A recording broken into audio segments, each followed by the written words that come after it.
Piccadilly Sport, it's 10:30. Alex Ferguson is the new manager of Manchester United. The 44-year-old Scot takes over following the He inherits a side who've won just 3 games all season and are currently 1 place off the bottom of Division 1. Relegation is already a Ferguson's been promised money to possibility. spend to create a team that'll win the First Division Championship after 20 But barren Fergie's years. triumphs at Aberdeen have also been built on the recruitment of exciting and stylish youngsters. His record and reputation suggests he knows the mix that works. Hello everybody.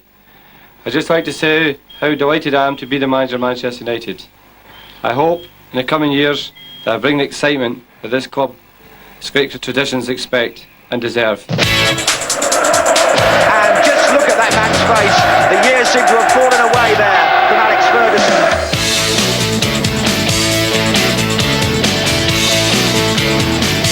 That's outrageous.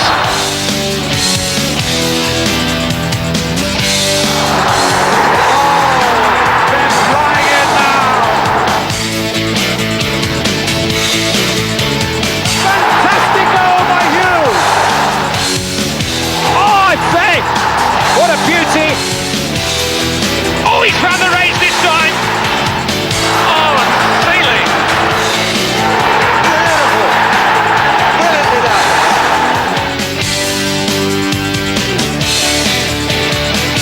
Bruce! Yes! Unbelievable! It's always difficult picking a team that, you know, not everyone's going to agree, but I think that it's the kind of team you would like to put up in the dressing room wall on a Saturday anyway.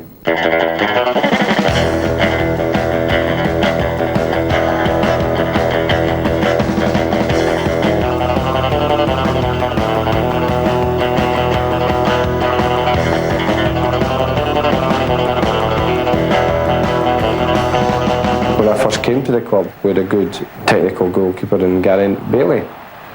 But unfortunately, that when I came, he'd also got an injury training with England in the World Cup in '86. So it was a sort of try to patch him up job for me, and it didn't work. And eventually, I retired from the game. And unfortunately, you know, that you come to a club and you would like to have had a good experienced base in which to start with right away. But that misfortune also led to young Gary Walsh getting his opportunity. And he ousted Chris Turner, who was a good, steady goalkeeper. But Walsh, at 19 years of age, was exceptional. He really was. He's the best 19-year-old I have ever seen. And I think, but for his injuries and misfortune, that he would have played for England, without question. He had everything, absolutely everything he had. And he was one of the best I'd ever seen in 1v1s. I remember one game in particular, we played Tottenham here and we managed to beat him 1-0. And he had 4 1v1s in the second half. 2 I think were from Ozzy Ardiles. And it was truly, really outstanding performance. He then got a head knock in the game against Sheffield Wednesday at Sheffield in his first full season. And then got a head knock over in Bermuda when we went there for a mid-season break, for a friendly game there. And that kept him out for ages, and so on and so on. And it just was one bad break after another. And he would have been a marvellous goalkeeper. They have Letitia. Oh, what a save!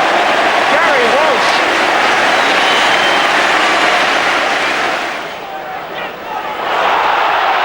But here's Gallen. Great stop. Dwight York won't have many better than that. Between players, look at that for a save from Gary Walsh. That is magnificent, it really is. Has to react late. Oh, and does he just get enough on it? I bought Jim Leighton because he had the injuries, you see. And Jim had a spell. And he did fine for a while, but then he got on top of him a little. And then, of course, when Jim had his bad spell, then Wes Seeley came in and got a Cup Winners' Cup medal. You know, so it's amazing game football because Wes was really out of the game in the reserves of Luton Town, put a bit of weight on. We took him in Wallen and it transformed him. And he did a fantastic job. And the thing that Wes had, he had great belief in himself. Which is maybe another factor in goalkeeping. But this fantastic belief in himself, and also a tremendous rapport with the fans. You know, they loved him.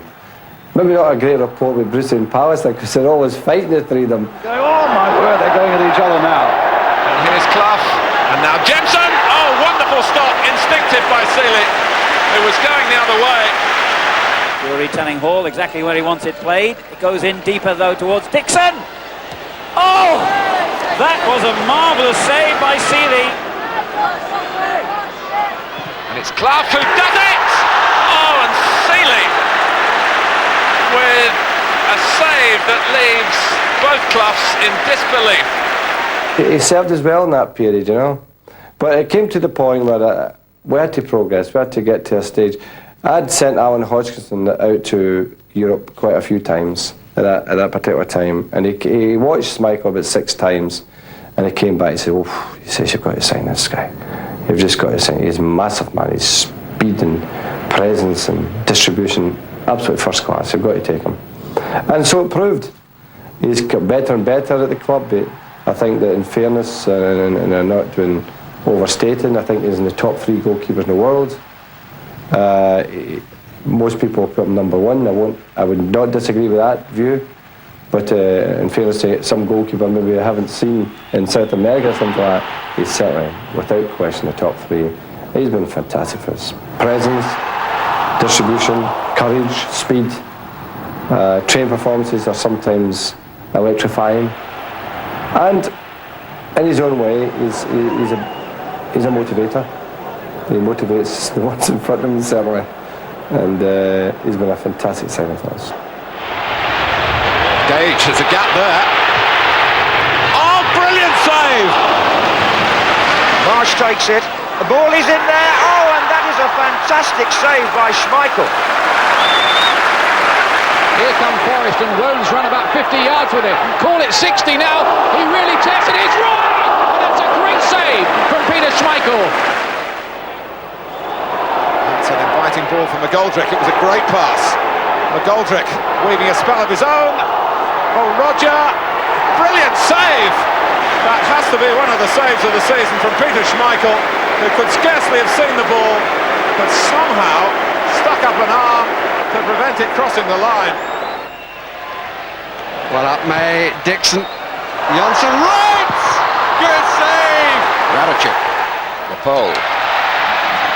Crossed it again and a good one. And not it down! A wonderful save by Schmeichel! You get through against him and you see that big blonde head come out towards you, you say to yourself, I don't fancy this too much. You can always see the goal. Gets you points that others can't, and those points add up to winning titles. My selection without question, Peter Schmeichel, number 1. Since he's come to the place, he's got better and better. The great thing he's got is hunger, desire, ambition, drive. That helps to make him the best, you see. I always remember your first real mistake was against Leeds United. I did. It was a sunny day, a really hot day. Yeah, my parents was in the crowd, so I was out waving to I know, but yeah. I thought with the start I had 4 clean sheets, I thought I could be adventurous. Walk on water. I thought, every cross was up to that point I played well. I had 1 or 2 throws which always difficult for goalkeepers. I came out and I caught them. I thought that every high ball in the box was mine. I always remember when Alan Hodgkinson went to watch you a few times in Europe, and he came back and said, "You've got to sign this lad." But he says once he gets adjusted to his over exuberance and coming out his box and things like that, he'll be all right. But in your first experience at Wimbledon, remember that Wednesday night game? Yeah, I did. Well, I think you overdid it a bit there. I mean, I think you were trying to scare me. To get some respect for Wimbledon. And I think you overdid in that respect. Because I wasn't scared, but I was aware of every time a high ball came in, a cross came in, I was aware of their presence. I mean, obviously I've only been here 5 years. I don't think the game is at half for goalkeepers anymore. I think bringing in all the continental players has changed it a lot. Yeah, I think the whole trend of the game has changed. I think that even Wimbledon as a team have changed dramatically. I actually think Sheffield United was the hardest team to play in that respect, of long balls and crossing. Yeah, they worked hard in the crossing, didn't they? And Harry Bassett, yeah. Well, the debate was really in picking it as my best goalkeeper or my best centre forward. Yeah. I should have played against Wimbledon. Well, I would have scored 5 in that game. So I mean, that's what I'm up against.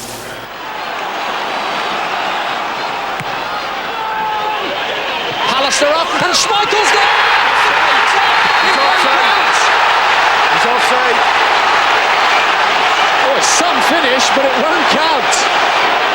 But you still remain the highest goal scoring goalkeeper in the Premier Division at the moment. 1 goal. 1 goal.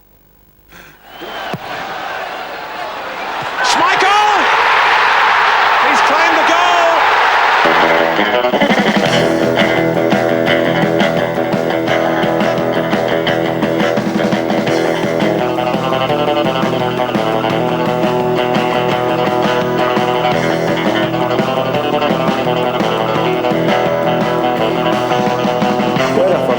Arthur Albison's really come to the end, and I let him go that season and didn't like to do it, but there was just too many players over 30 in the side at the time, you know.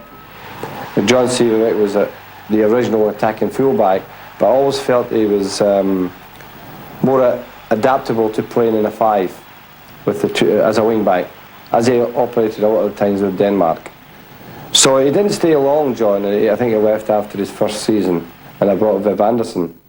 I felt that this was an important signing for him. My first signing, 250,000.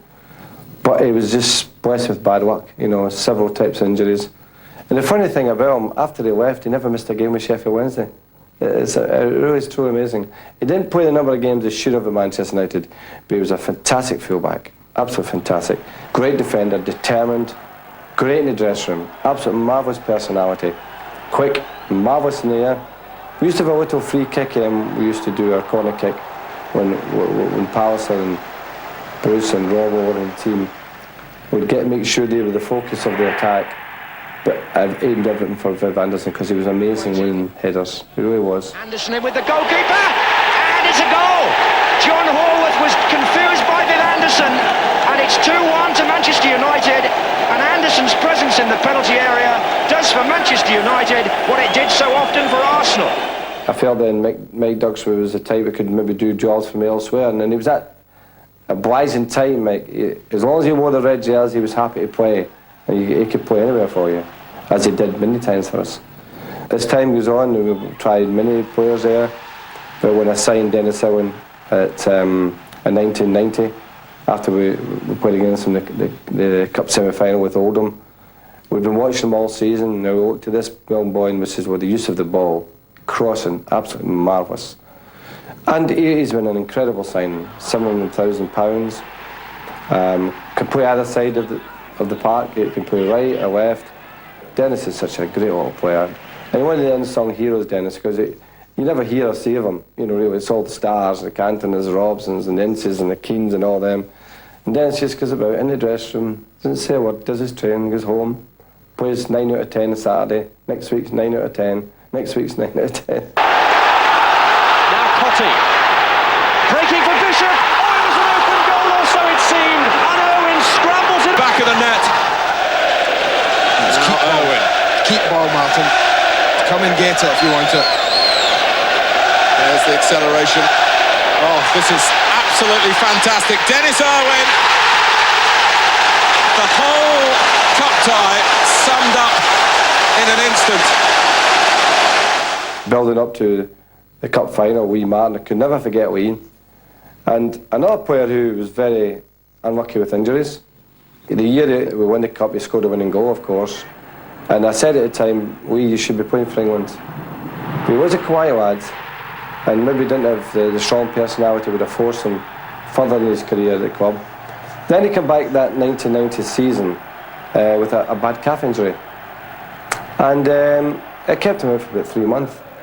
In that period, at that point, Quayne Bartmore replaced him at left back. And Quayne had his best ever season at Manchester United as a left back. And marvellous football skill, Quayne. Capable of scoring goals from outside the box, as we all know. And tremendous temperament. So when it came to the cup final in Rotterdam, I felt that he was playing so well, I knew he would never let me down. And of course, we can never forget him kicking the ball off the line, you know, in the last kick of the ball. Cornelia being challenged by Bruce. Oh! Cornelia's getting in there. There could be problems here. Celia's lost it again.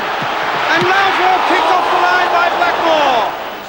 three in the wall, including Valderrama. Blackmore shots, and it's in there! United have scored! Blackmore again. Good effort from Blackmore. Oh, what a goal! Paul Parker's a fantastic defender, and I always felt that with parts in the team, we weren't going to lose goals. I think that he's probably the best natural defender we've had at the club in my time, Paul. You give Paul that job, and he stuck with a leech on him. He wouldn't let him go. And he was so quick and strong, you know. For a little lad, he was fantastic upper body, so strong, and he would never let you down against anyone. I always remember playing Liverpool the year we won the league. We beat them 2-1 at Anfield, and they brought on David Burrows wide left for some reason, and they kept shouting, "Take him on, take him on." I said, "Like, please do." Go on, take him on. That's with no chance. Now that is great defending. First of all, it's superb skill. He leaves Gary Pallister standing, but watch this for a defensive tackle. Absolutely superb from Paul Parker. I'm not sure whether Gary will develop into centre-back or right-back. I'm betwixt and between in that one. And he has got great potential and a marvellous temperament, the kid. If he's a couple of inches taller, he would be the best in the business. There's no question about that. So, because he's only 21, we're quite happy to just let it sort itself out, really. He's doing fantastic for me right back, good defender, very quick and determined, and a marvellous attitude to work for. The whole family, fantastic attitude. Cole, Cantona, Gary Neville looking for his first goal for Manchester United, and what a time to get it! And Phil, I can see 3 years down the line with Phil, and I think he'll be an absolute marvellous fullback. Wonderful balance, electric pace, two great feet. And he's got the ability to play in the last third of the pitch very well. He's comfortable in there. I mean, if you think back to his goal he made against Manchester City in the Cup, he was like a winger, and sometimes plays a winger. He's made some great goals that way against Wrexham in the Cup a couple of years back.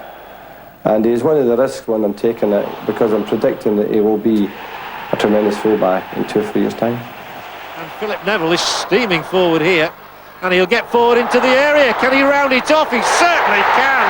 That's a magnificent goal by the young England fullback. Dennis Irwin and Philip Neville, those are my two fullbacks.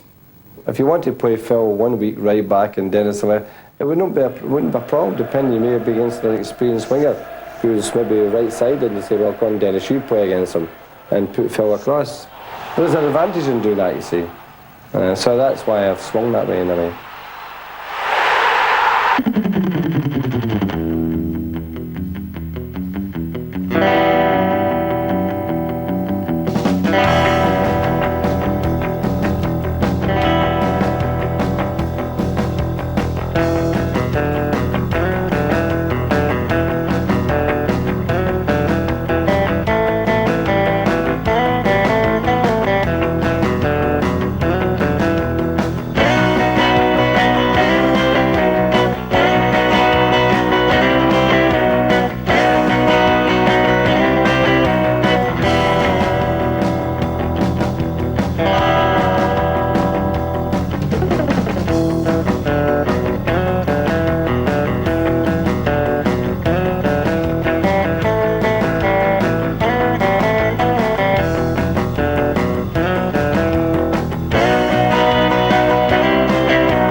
collection of centre-backs, really, because it was one of the areas in which I worried about when I came to the club, because Kevin Moran, who was in the spot, and Graham Hogg and Paul McGrath, Billy Garton, all had injury problems, you know. Billy eventually had to finish a game with ME, unfortunately, because he was a talented player. Maybe not the tallest, but he had something about him, you know. Graham Hogg was a lot of injuries, and we sold him, but never thought he was really going to be top United material, but he was honest enough. Kevin and Paul, obviously, they were the more regular players. Kevin, oh, you talk about courage, dear me. My abiding memory is Kevin just seeing him wind that penalty box down there, getting another 20 stitches ready to put in his head. He just seemed to get headwinds upon headwinds, and he was such a likeable lad.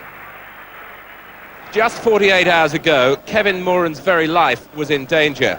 He swallowed his tongue after being knocked unconscious against Newcastle United. When he came back and he played for Blackburn, I was at his first game, and sure as goodness he got a head cut.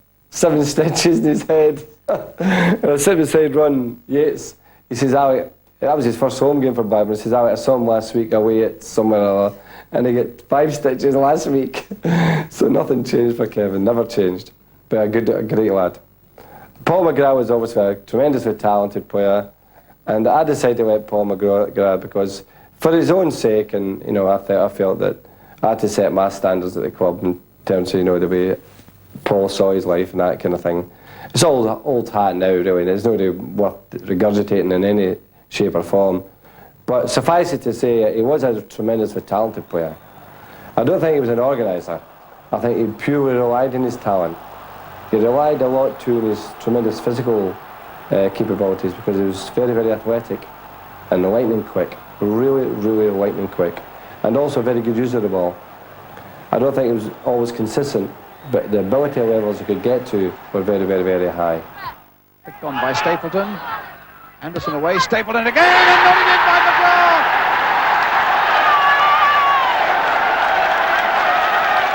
Maldoniki came, of course, for a spell. It was a great, great performer for us, playing a variety of positions.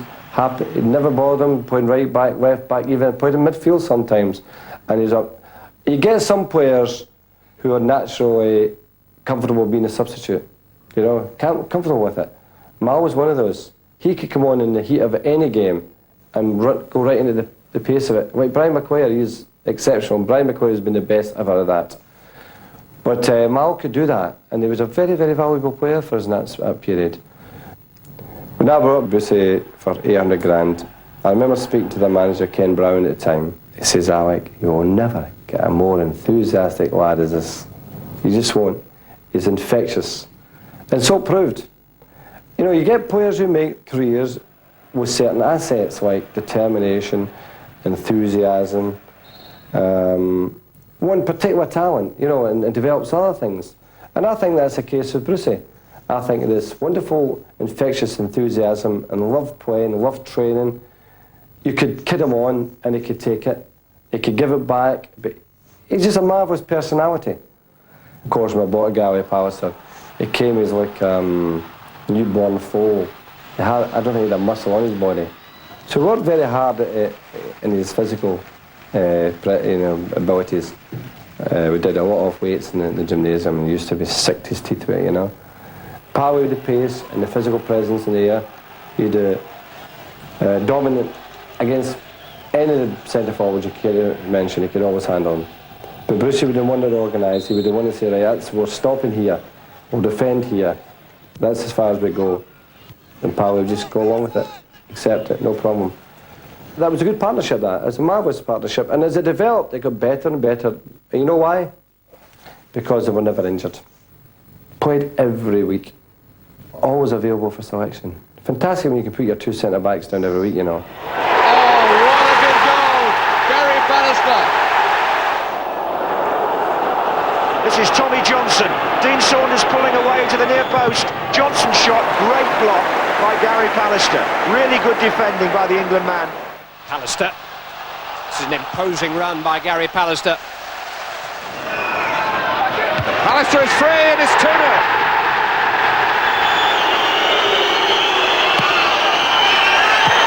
Oh, it's a terrific header.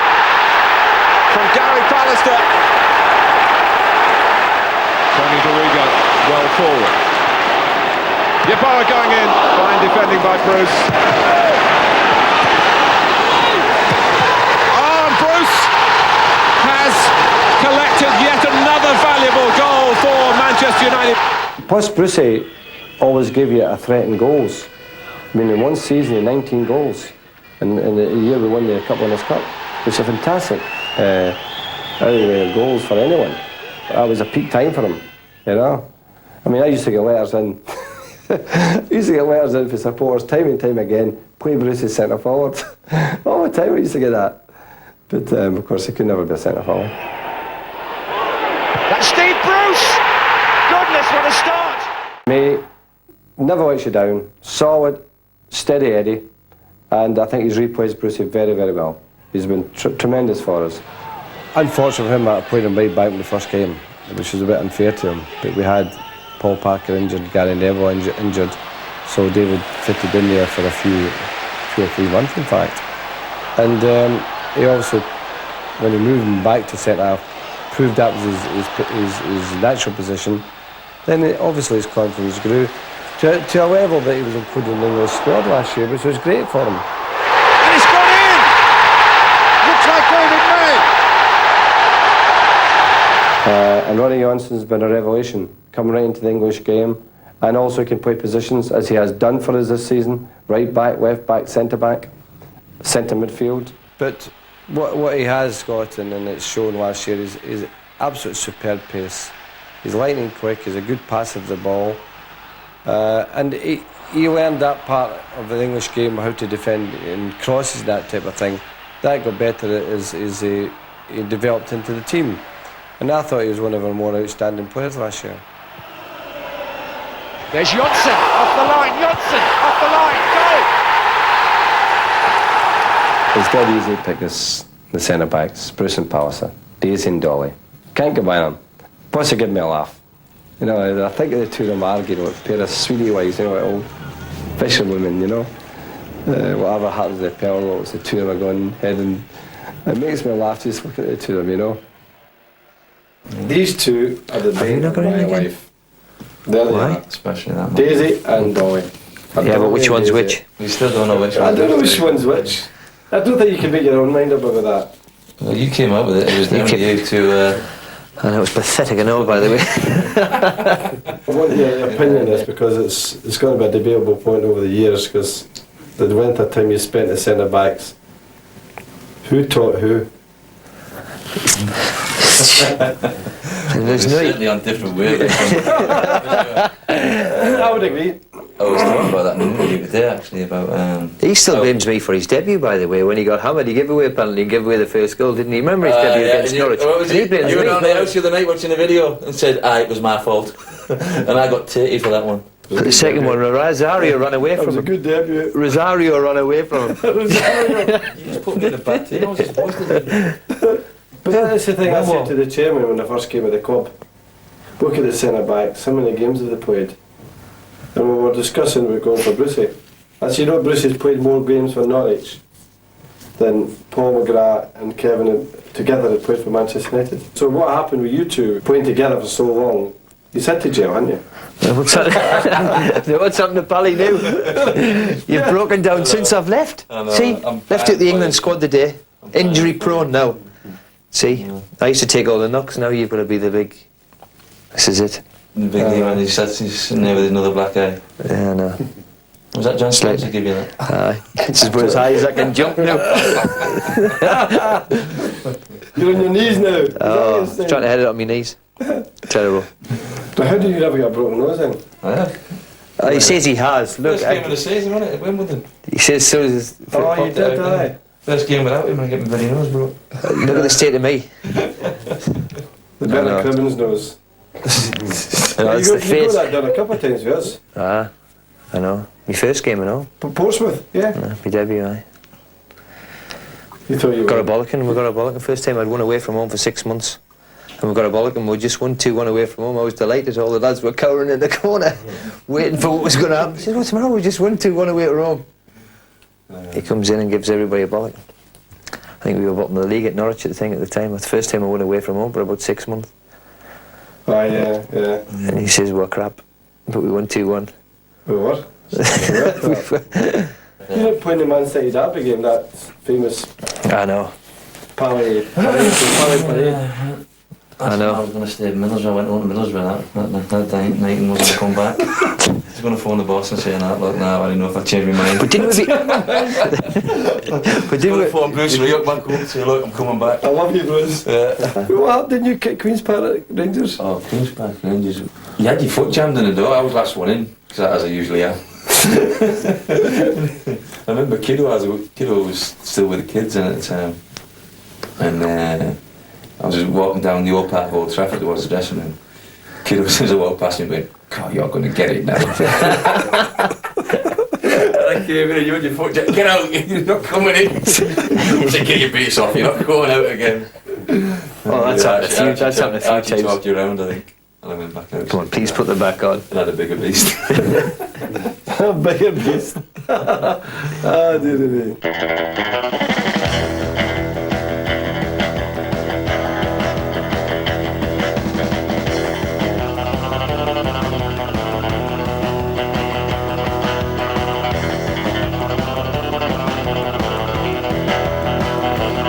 We have some exciting wide players.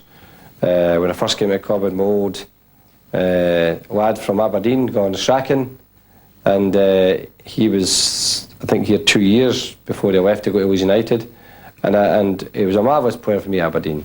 Didn't quite hit the heights at United the same way he did at Aberdeen, but he had great talent and he had great cheek about him at all gone. You know, he was cheeky, you know, he was one of these cocky little players, and brave to take the ball and good talent. But I felt that we weren't getting the best of him, and I felt that maybe a move was what he wanted. Forward, Strachan making a lovely run through the middle. He's onside. Gordon Strachan with a chance to equalise, and does. What a turner! The 10 men have come back from 3-1 down to 3-3. At that time, it was difficult to replace him. I had little Russell Bearsmore for a little while, a little scamper player, but he just wasn't quite strong enough. And then the important signing of Andrew Kanchelskis in 1991, the March, and he played his first game at Charlton Athletic. I'd gone to see him a couple of times, I'd watched a couple of videos of him, and the chairman and I went out to Frankfurt to sign him when they played against West Germany, and the chairman said, well, what do you think? I said, well, they're playing him this wing back, it's very difficult to judge him in this one, but I'll tell you what he has got, chairman. I said, he's got blinding pace and he's powerfully built. And at £600,000 or 650, I think it was, it's, you know, it's worth the gamble. And it proved right. I mean, he developed. It took a long time to get used to the English game, of course, but he developed into a really powerful, raiding type of winger. Not a great defender, but he compensated that with the fact that he could release you from defence attack very quickly, and he could get you a ratio of goals, which I felt that was getting better until he started behaving the way he did. Which meant we had to let him go to Everton. And it's difficult to say if he'd have gone on to make himself a great player. He was showing real good signs. And here's Andrei Kanchelskis. He's got Mark Robbins in support. Still Kanchelskis. Oh, I say! Dennis Irwin with the corner. It's run through to Kanchelskis! At long last! Kanchelskis here is goal side of Wilson, and he's put it away in emphatic fashion. It's Kanchelskis now. Giggs to his left, so is Cantona. Can he pick one of them out? Should he pick one of them out? No, he shouldn't. Kanchelskis. Oh, he's seen a hole he can move into to go for goal! How about that? I wouldn't have let Keith Gillespie go if I had known what was ahead of us. It was that particular season. He made his debut against Bury in a cup tie here, scored a goal. Mike Fuller with a header, which we've never seen before. But Keith, you've got to discount him because of his own potential. I think he's a very good player, the boy. Keith Gillespie. And still. Oh! A goal of real class. That happens. We brought young David Beckham through to replace him that first time, and young David has been a sensation. I mean, the quality of goals he scores is just out of this world.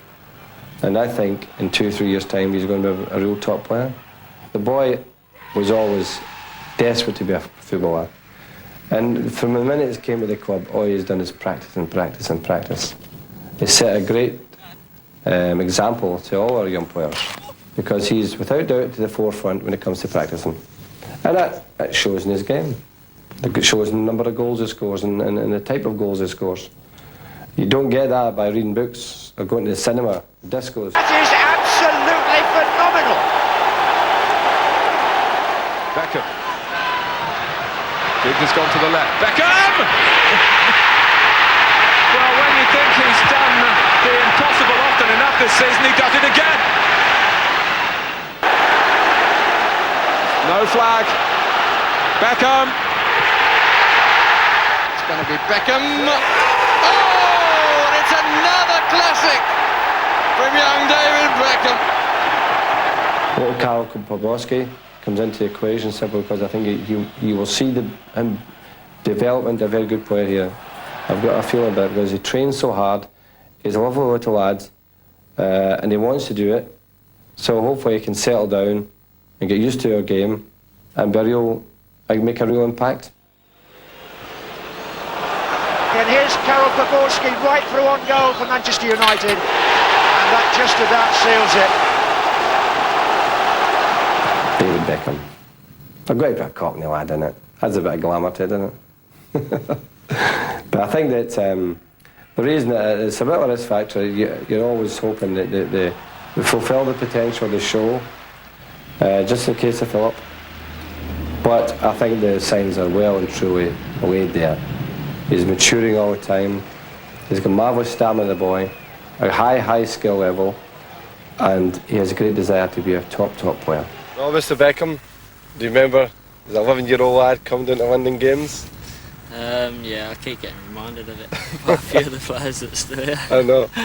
There was one time at, it may have been West Ham, I can't remember it was, and we brought you into the dressing room and you were sitting there and Bruce says to you better turn out some player. The treatment we're giving you better turn out some player. He still gives me stick for it now when I see him at the games. I know. But your mother used to always keep saying, I don't think he'll grow, Mr. Ferguson. I says, well, he'll be 6 foot, don't worry about that. There's no problem with that, he'll grow, don't worry.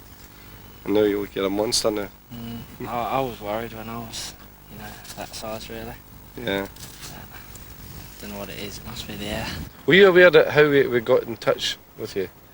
Through Bobby? No. Charlton, you weren't aware of that, no? Because I remember Bobby come back from one of his schools of excellence, coaching things, and he says, God, I've seen a little lad. This is United and that mad to it. And it was yourself. Yeah, that's how we got you. It's through Bobby Charlton. We were going to Malcolm Fidgeon right away, and he knew about you because he's from your neck of the woods, isn't it, Malcolm? And they'd seen you play at schoolboy level, but thought you were too young to bring up. In fact, when we brought you up, you were a year and a half younger than everyone else, if you remember. Yeah. There was an under 12 course, you were only about, I think you just maybe under 13 course, I think you were only 11 at the time. Yeah. So it just shows you we had you monitored right from an early age, my young man.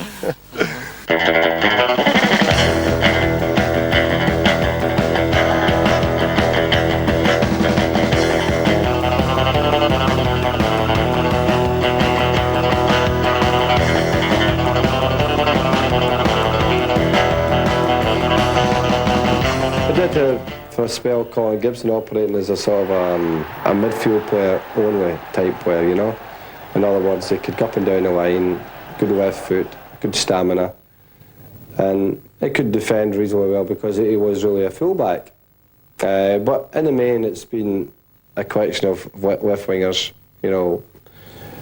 when I first came about Jesper Olsen. And Jesper, in fact, I can't think of a player who trained as well as Jesper in my time here. Marvellous quality in his training, but inconsistent as a player. And eventually we sold him to Bordeaux at the time I was having to start thinking about building a new team. But a clever little player and wonderful at beating men.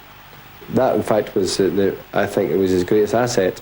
be able to run the defenders and have the ball close to their feet and still go by them, you know.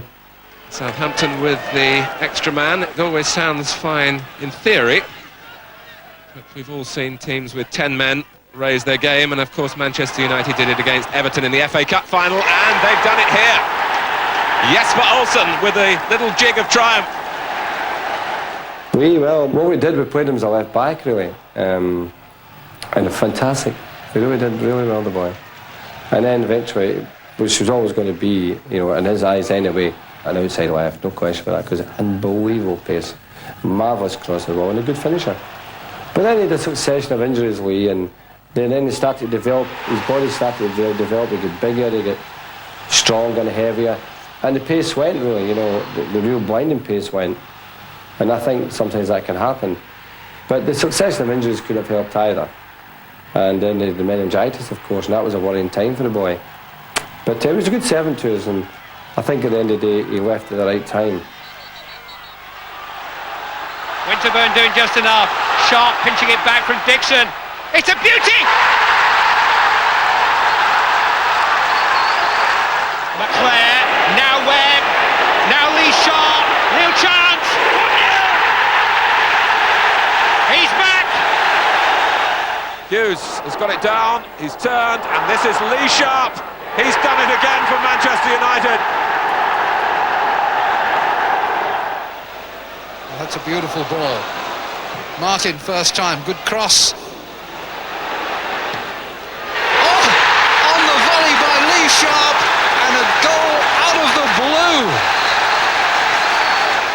We had other wingers, Ralph Milner, a little spell, and what people criticise him for that, but he did a good job helping Sharpie when he played left back, actually. And with a young kid, very unlucky again, you get that situation.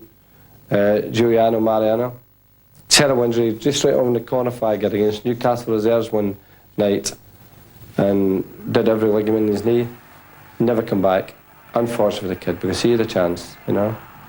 And then, of course, Ryan Giggs. You know, Ryan Giggs, there's many stories written about how we got him. At the end of the day, it was a steward that told me about him. I got him and his father down one day, and it was, you couldn't believe the feeling I had within me, seeing him run across that field. It was like a cocker spaniel run across, chasing a bit of silver paper in the wind. You know, it was so light in his feet, and the head was up, and it was a breath of fresh air just to look at him running on the pitch. And we got him signed after a lot of, you know, what do you call negotiating, or not negotiating, but persuading. You could have been playing at Old Trafford tonight, couldn't you? Yeah, for the under-15s, but I decided to play for this team instead, because I'd rather play at Anfield, better pitch really.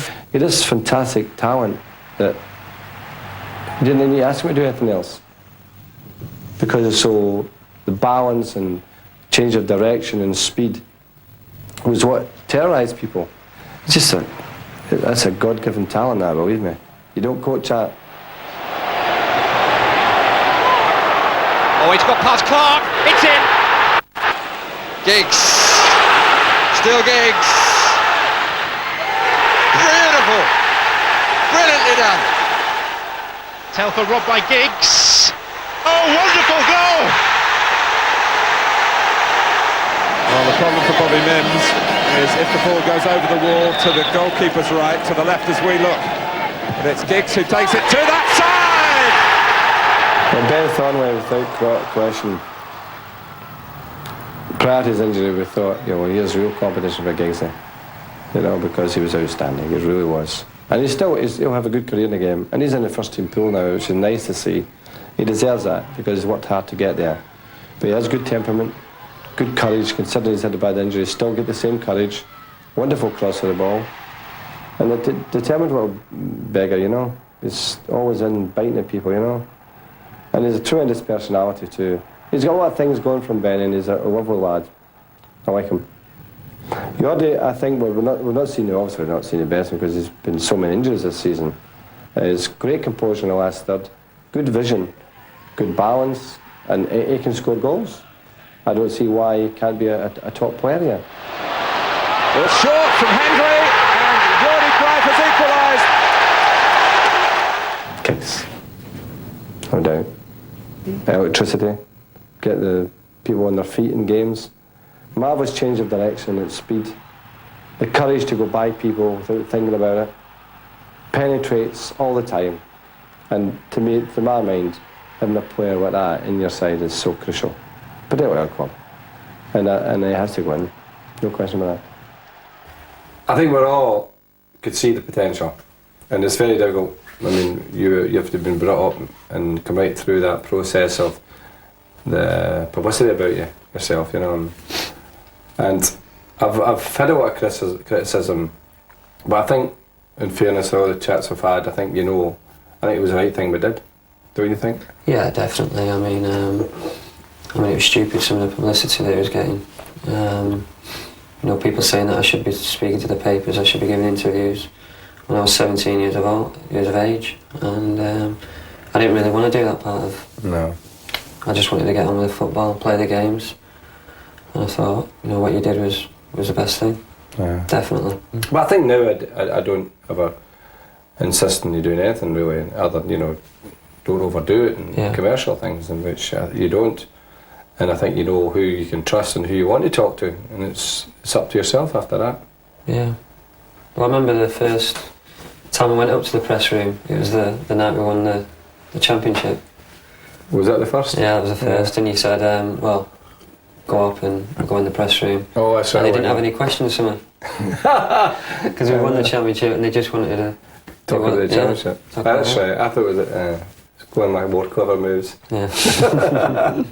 I was recalling, and sometimes I always had Big Viv Anderson on about that, by the time I played in the practice match against him. Yeah. I think you're maybe only 15 then, weren't you? 15. Yeah. 16. And we needed someone to play outside left, and you zipped by him the first couple of minutes, and he's gone back towards his big kneecaps, like up and down, he said, "Stop!" And the mouth, the language is... And he didn't want to kick you, he didn't want to tackle you, kick you. He says, "This is what old boy, what did I do here?" Oh, that was funny. Yeah, I remember getting the ball early on in the practice match and going past Viv, and getting it again and going past Viv. I remember him just pulling me aside and saying, "Don't do that again, I'll kick you." With the lad Switzer jersey, he was a left back in Ryan's team, and he was a real little character. And they were coming home from the training one day, it was him and Nooney. Who else was with him? I think it was three of them. And the police whipped him in, because there'd been a bank robbery in Salford. And these three are walking around and really looking at Switzer, you say, "It's him." He's one, definitely. Walking the ball in his swag bag, walking along the road, whipped in, questioned. "I play for United." "You don't?" Yeah. He was a great character, George. So, Ryan's tea. Honestly, I cannot give it an egg on Ronnie rating. I can't. I think you're missing your mother. Probably.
pick 2 out of that, I don't know.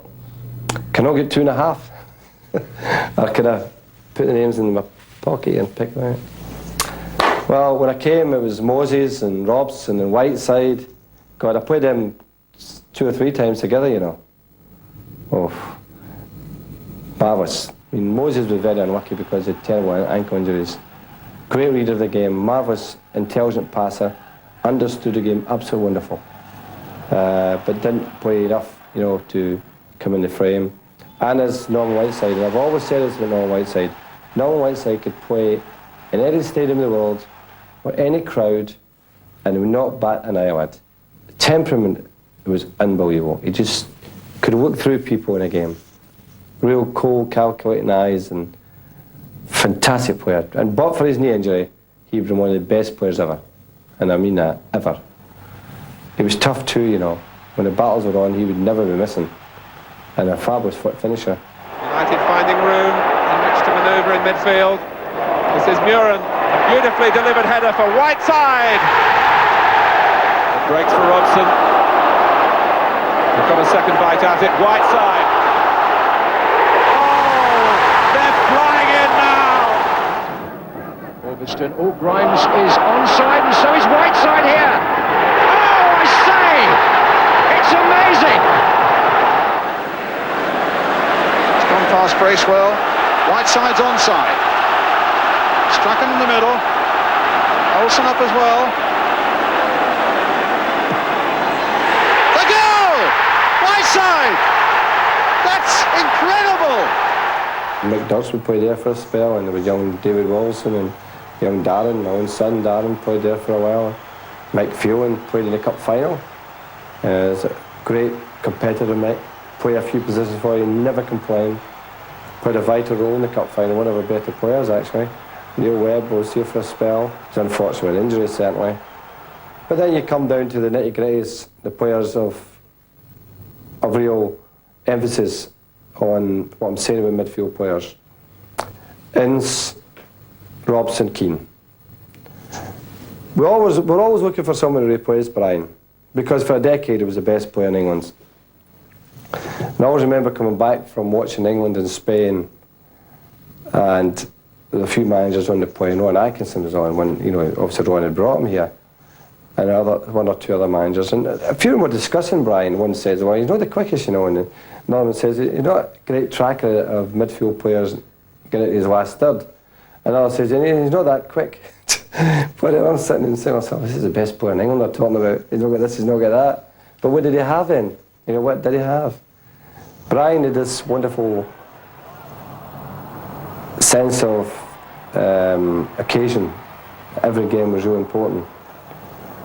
And his natural determination to really succeed was uppermost in his whole reason for success.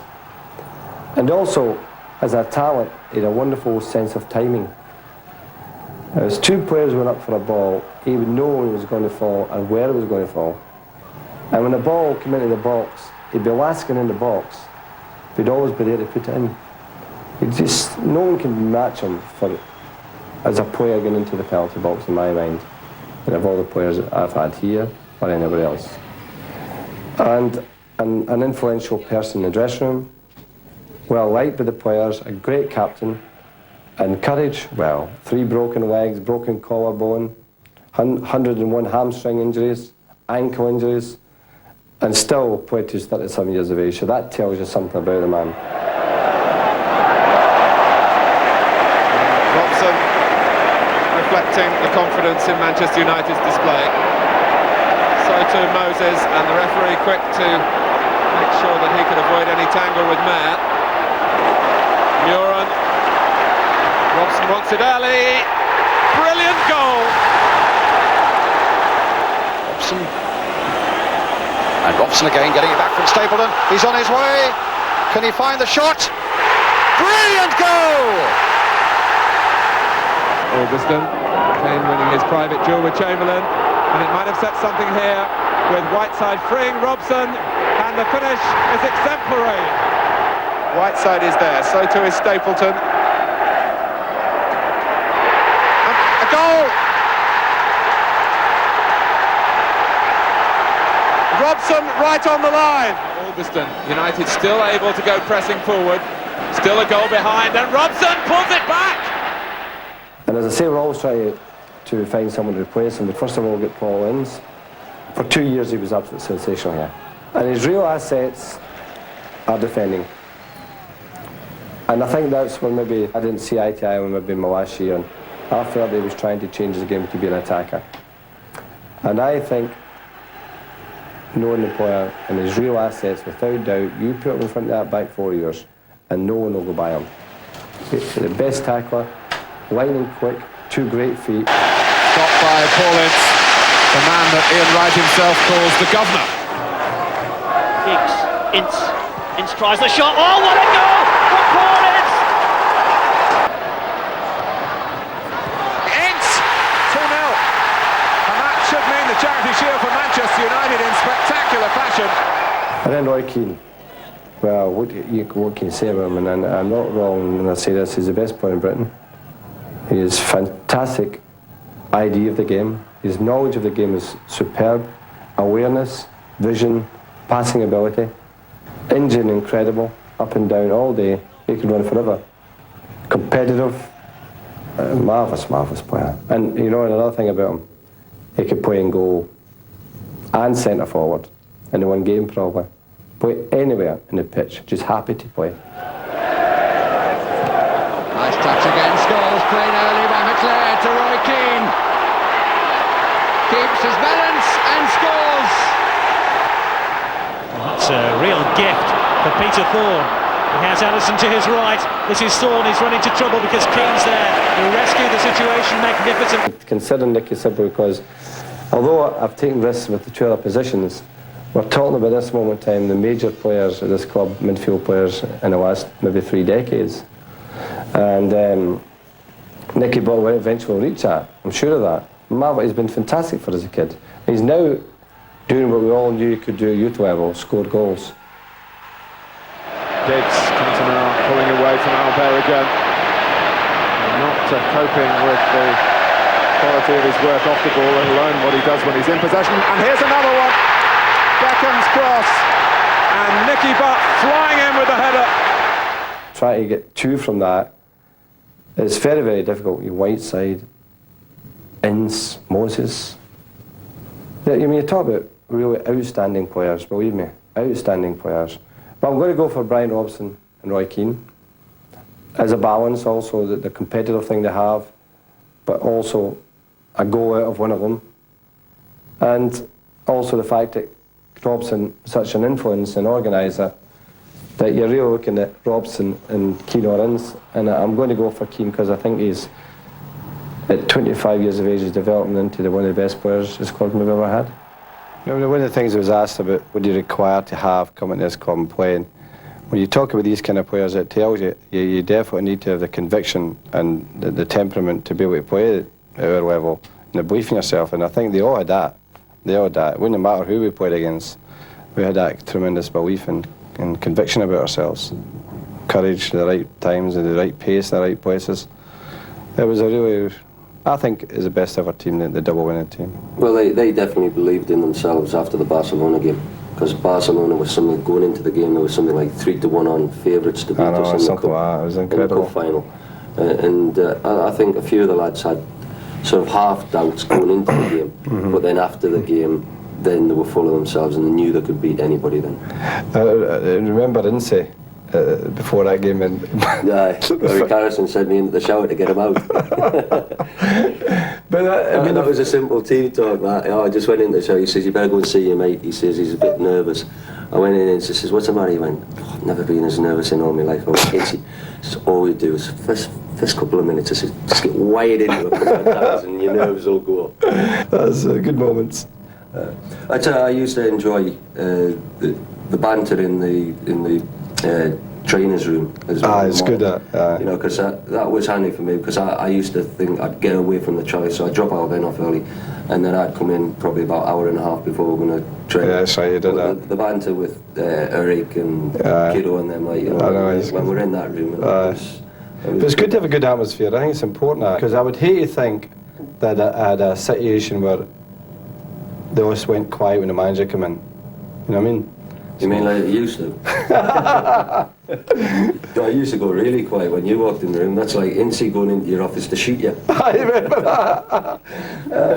Was that him and Sharpie hiding in the bathroom? I know. That's right, and under behind the curtains with his shotgun. Nutcases. What a fright I got to. I just saw the gun. I just saw the gun come. I said, what is it? That was good. I was quite fortunate, really, that some of the lads you brought in become good friends with me. And they were good characters and that, because you sold all my other mates, Whiteside, McGrath and all that, Moran, you let them all go. The whole team, all your mates. I think my disappointing part is leaving you at the cup final, no question about that. You know, that was a killer for you. Yeah, a killer for me too. Well, I mean, on the Friday when you explained it to me, you know, we'd already made the decision that I was going to become Middlesbrough's manager. Yeah, that's right. And you said you had to keep the likes of Brian McClair and Lee Sharp happy because they're going to be 4 years at the club, that type of thing. But I mean, I could appreciate the point when I look back. You know, I understand the way you picked them. The only thing that was disappointing for me is because in the semi-final I thought I did so well against Oldham. I know. And that's where you look and you think, well, because you do so well in the semi-final, you think you've got a good chance of being at least a sub. It's a funny thing you say that, because that happened to me in the Scottish Cup final. I played really well in the semi-final and I get dropped in the final. They told me at 2:10. You know that? I was gutted. No, you did well for me, because you told me on the night and then give me a few quid to go for a drink.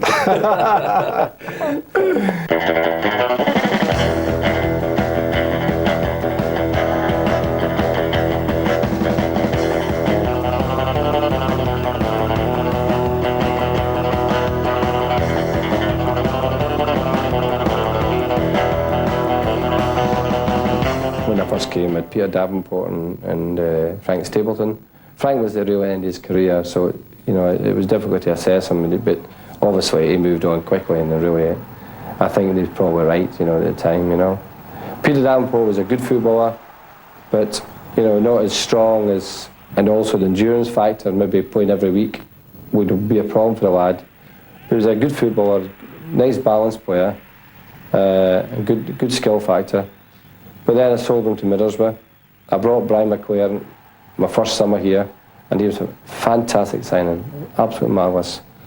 I can't think of a better signing, you know. And we have a great signing, Schmeichel and Bruce and that, the money, Canton and the money, but you know, Brian's been every bit as good.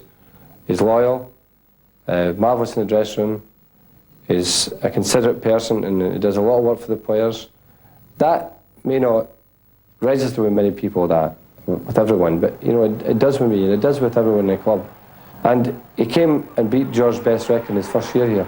It was a great season for him. Hughes. Phelan. Arsenal could lose here by an increasing number. They are now 4-1 down. Bryan McClair.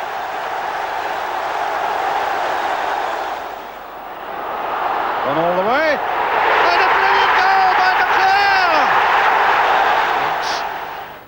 Giggs. Oh, lovely. Cantona. McClair. 2-1.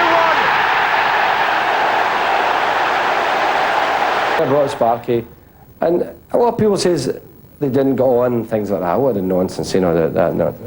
Sparky, without question, I mean, I would still miss him.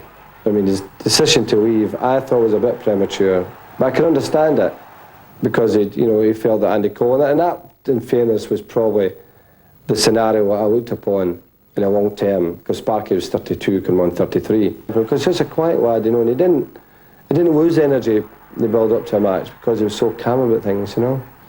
And those styes him, I mean, you kick him from power to post and he still got up and play.